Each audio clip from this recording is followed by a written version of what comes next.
Are you waiting for home prices to drop before you make a move? Do you think we're going to see a wave of foreclosures due to COVID-19? Do you think the November 2020 election is going to stop this bullish housing market? Well, think again.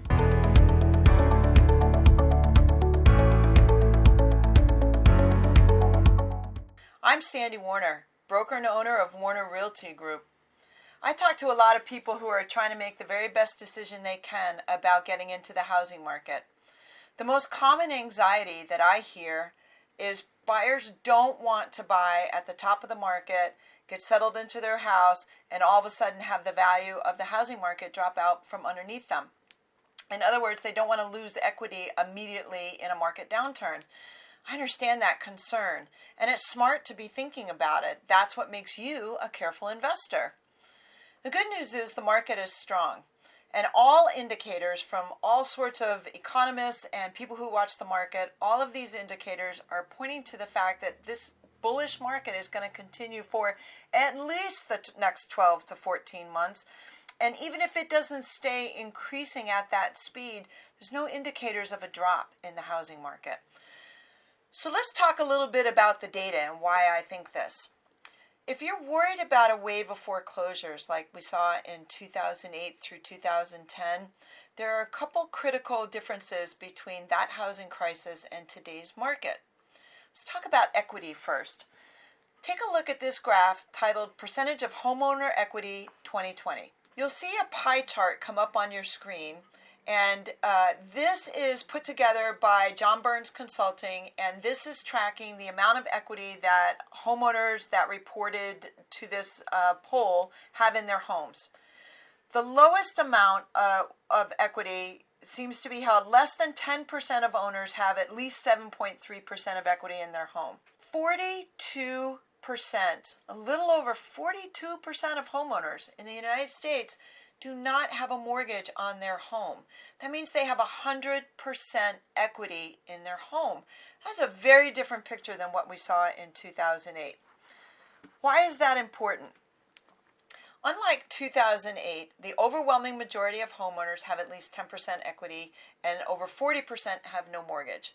That's a striking contrast where so many homes were purchased with no money down. We all know people, and maybe we were those people, who purchased a home in 2008 or even 2006 leading up to that with no money down, and then used that home like an ATM. You know, you put a HELOC on it and you took all the money out and you went on vacation and you bought yourself a picnic boat and you had a great old time.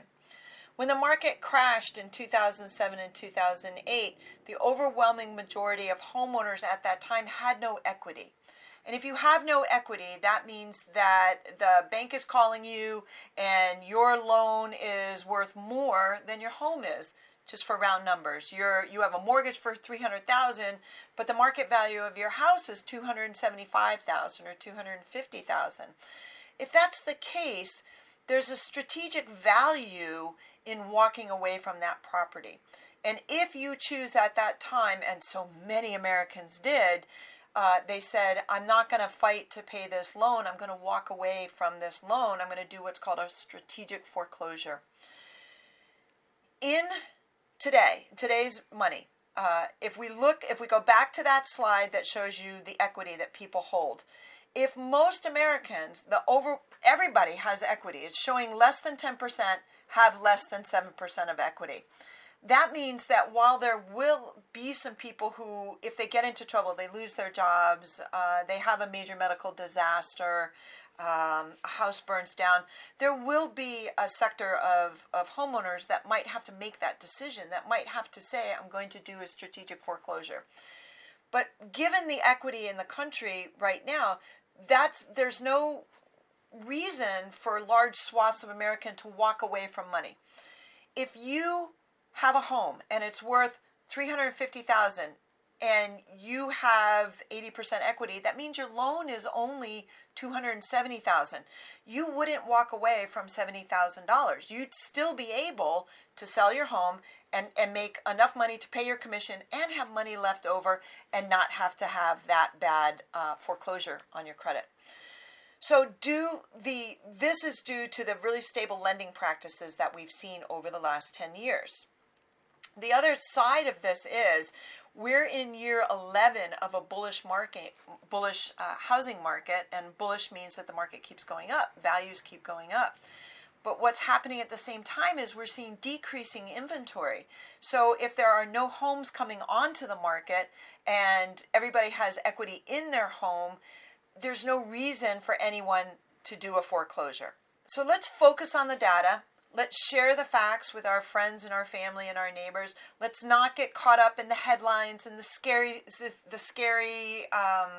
ideas that we're in for 2007, 2008 again. There's nothing wrong with being cautious. There's nothing wrong with planning and trying to be a careful investor and not wanting to purchase at the high end of the market if you think the market's going to fall apart. But the indicators for the housing market are that it will continue to lead the economy, that none of the craziness that we're living in right now has an impact on its current makeup. So if you're thinking about buying, get off the sidelines, take advantage of these insanely low interest rates. Remember, at a 2% interest rate or a 3% interest rate, you can buy so much more home than you can if they're at 10 or 12%. So don't think so much about the price. Trust in the market and get out there and get yourself a home. I'm SandiWarner with Warner Realty Group. Thanks for listening to my video.